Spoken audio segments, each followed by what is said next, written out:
in the dim glow of a hospital room, where time seemed to stretch and breathe on its own, a frail voice shattered the stillness with a truth so explosive it felt almost forbidden. Prince Philip's brother, a man who had carried the monarchy's buried secrets like silent ghosts for nearly a century, summoned the final strength of his fading life to speak words no royal had dared whisper aloud. The staff froze in place, hearts clenched, even the air seemed to stop moving. And in that suspended moment between life and death, he uttered a sentence that would haunt the House of Windsor forever. Catherine is the only real queen we have left. Before we go any deeper into why these words have rocked the palace to its core, make sure you hit subscribe, turn on notifications, and join this channel, because the truth coming next is what the palace never wanted you to hear, and they are already trying to bury it. His voice, cracked by time and weakened by decline, carried a conviction more powerful than any royal decree. Nurses glanced at each other with wide eyes, unsure whether they had just witnessed a moment of clarity or a moment of rebellion. But those who knew the prince, really knew him, understood immediately. This wasn't confusion. This wasn't delirium. This was truth finally breaking free from decades of suffocating silence. His hand trembled as he motioned for the nurse to lean closer, and when she did, he spoke again with more force, as if summoning every memory of every betrayal he had ever witnessed. "She is the only real queen," he repeated, and this time even the machines seemed to hum in agreement. For years, this man had been a quiet sentinel in the shadows of the monarchy, a witness to the slow decay of values once held sacred. He had watched traditions erode, watched loyalty thin, watched ambition infect the palace like a sickness no one dared diagnose. But what he saw in Catherine, that was different. To him, she wasn't a duchess upgraded by marriage. She was the last living thread connecting the monarchy to its lost soul. Her presence, her grace, her silence in the midst of firestorms, all of it reminded him of a royal lineage rooted not in spectacle, but in service. As the nurse stepped back, stunned, a physician standing at the foot of the bed exchanged a look with the two long-serving attendants who had cared for the prince for years. These were not new faces. These were the ones who had seen every rise and fall, every scandal and cover-up. They knew the significance of what had just been spoken. One of them, hands shaking slightly, discreetly activated a small device tucked into a pocket, a habit born from years of witnessing truths that never saw daylight. And with that quiet click, the prince's dying confession became more than a whisper. It became evidence. Within the hour, whispers ignited down the corridors like sparks on dry grass. Aides stiffened, security tightened, and before dawn, Buckingham Palace moved with a speed that betrayed its panic. But the truth was out now, alive, breathing, unstoppable. The news traveled faster than the palace could contain it. By the time the first light touched the city, 3 senior advisors had already been summoned to an emergency meeting, not because they feared the prince's final words, but because they feared who had heard them. The nurse, the physician, the attendants, people who had nothing to gain and nothing to lose, people nearly impossible to intimidate. And deep inside Buckingham Palace, behind doors that had seen centuries of whispered panics, the first question was not, "Is it true?" but "How do we erase this?" That alone told the real story. Because when the monarchy rushes to silence a dying man's truth, it isn't protecting tradition. It's protecting those who've benefited from the lie. But the most unsettling revelation wasn't the words spoken. It was the prince's urgency. For decades, he had lived with the knowledge of who truly carried the monarchy's spirit.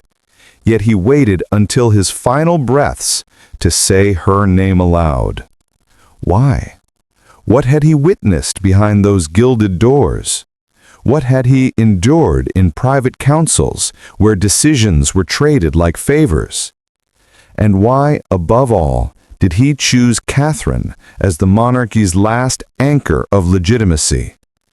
Every staff member who heard him sensed the weight of history in those final moments. They knew he wasn't speaking sentimentally. He was naming a successor of spirit, not blood. By midday, the palace initiated what insiders grimly call a soft freeze, a quiet suppression maneuver designed to stop information from escaping the inner circle. Devices were seized, staff were questioned, and while the public went about their day, Buckingham Palace held its breath, fearing one possibility more than any other, that the world might finally see the cracks in the royal foundation that insiders have tiptoed around for years. The panic wasn't about Catherine herself. It was what Catherine's name represented: continuity, dignity, and a form of leadership that certain senior royals could never emulate, no matter what the title attached to their names. Meanwhile, outside the palace, the story began to leak in the faintest whispers, first as vague rumors among royal watches, then as murmurs on late-night forums. Anonymous accounts spoke of a recording, a confession, a dying prince's final act of defiance against a system that had betrayed its own values. And Catherine, blissfully unaware, continued performing her duties with the quiet grace that had earned global respect long before she ever wore a tiara.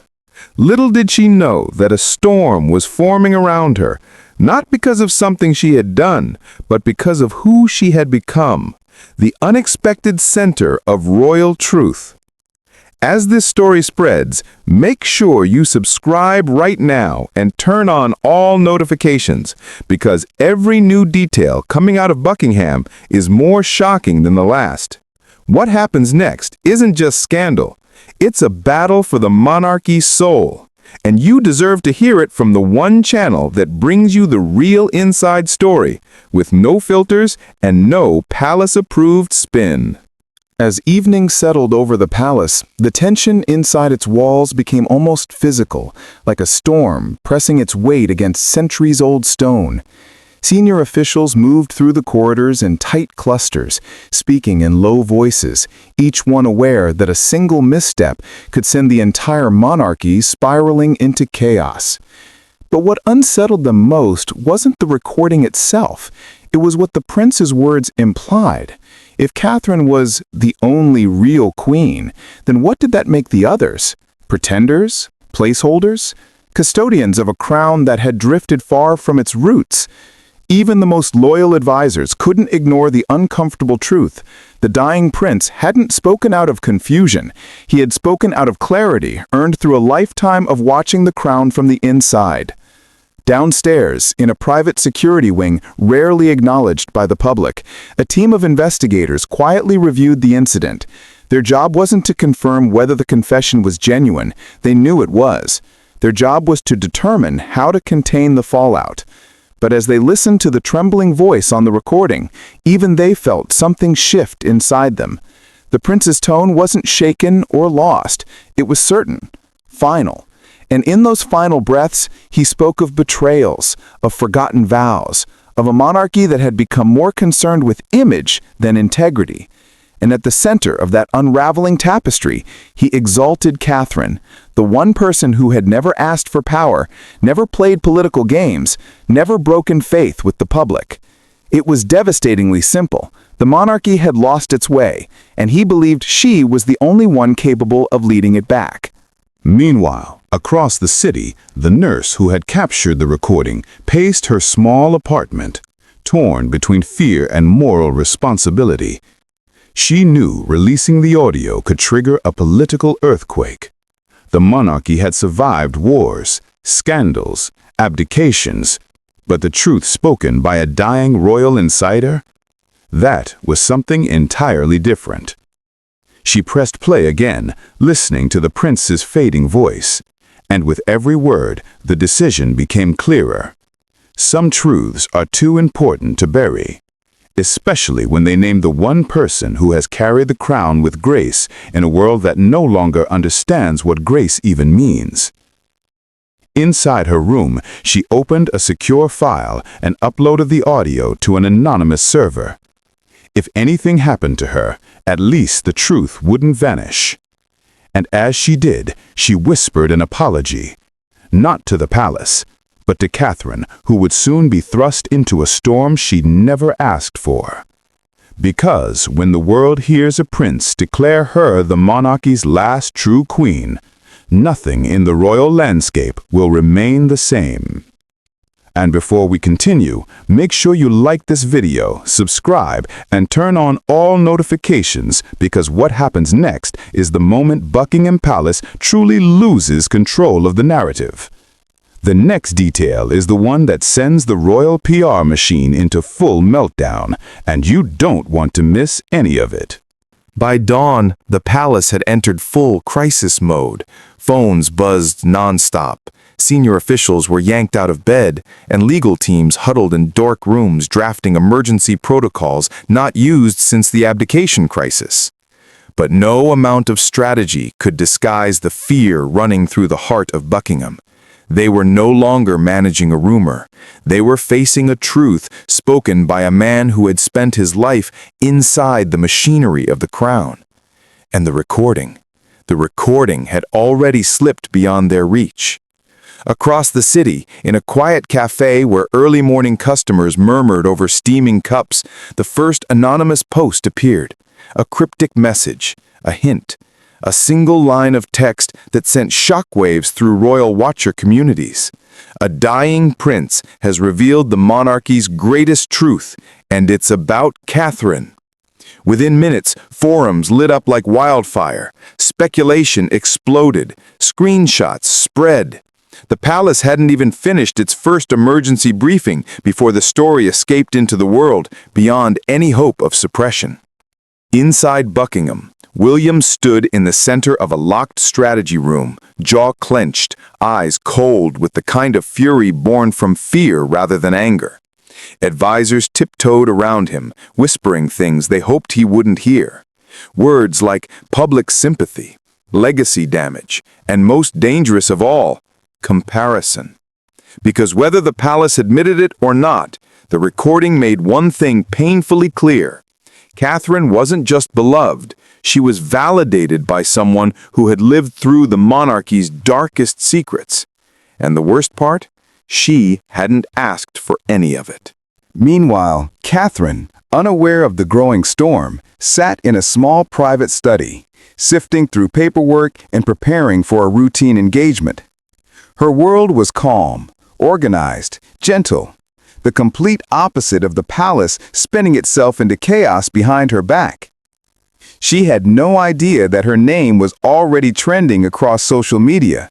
No clue that royal commentators were scrambling to decode the meaning of the only real queen, and certainly no awareness that the public was already rallying behind her, proclaiming her the true heart of the monarchy. But the moment that truly broke the palace came just after 8:13 a.m., when an encrypted message arrived on the phone of a senior security officer. It contained the audio, clear, undeniable, the prince's voice trembling yet resolute. "Catherine, she is the only real queen we have left."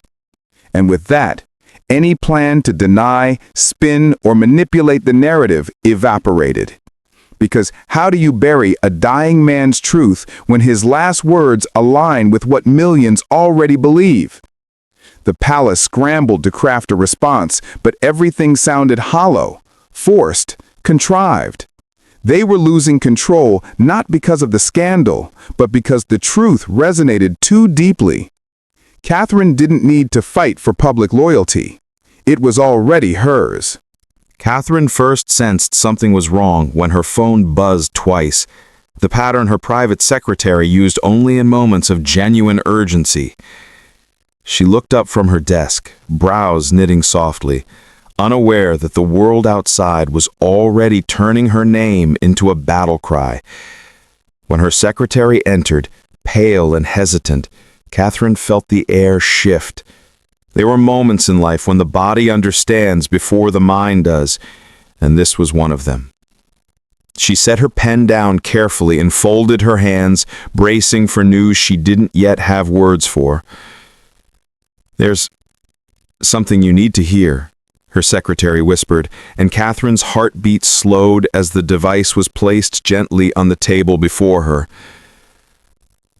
The recording clicked on, a soft crackle of hospital machinery, a fragile breath, and then the words, unmistakable, unfiltered, heavy with the weight of a lifetime spent in the shadows of power. "Catherine is the only real queen we have left."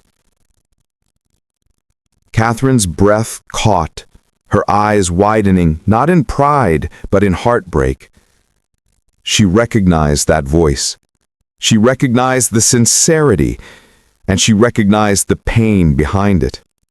She brought her hand to her mouth as the words repeated, trembling with conviction, spilling into the quiet room like a truth she had never asked to hold. She didn't hear royalty in his voice. She heard a plea, a warning, a final attempt to set right what had gone so terribly wrong. For a long moment, Catherine said nothing. Her secretary stood perfectly still, watching a storm of emotions move across her face: sorrow, confusion, disbelief, and finally something deeper, something steadier: responsibility. Catherine didn't crave power, never had, but she understood what this revelation meant for the monarchy, for the family, for the fragile trust of a country that had endured too many secrets and scandals. She closed her eyes and breathed, steadying herself as she always had, not for her own sake, but for everyone else's. Meanwhile, across the palace, William listened to the same recording in a different room, his expression carved from stone. The words struck him like a blow he couldn't deflect, not because they challenged his position, but because they illuminated a truth he had felt growing for years.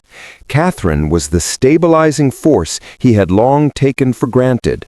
Not just a partner, not just a princess, but the embodiment of the monarchy's lost integrity.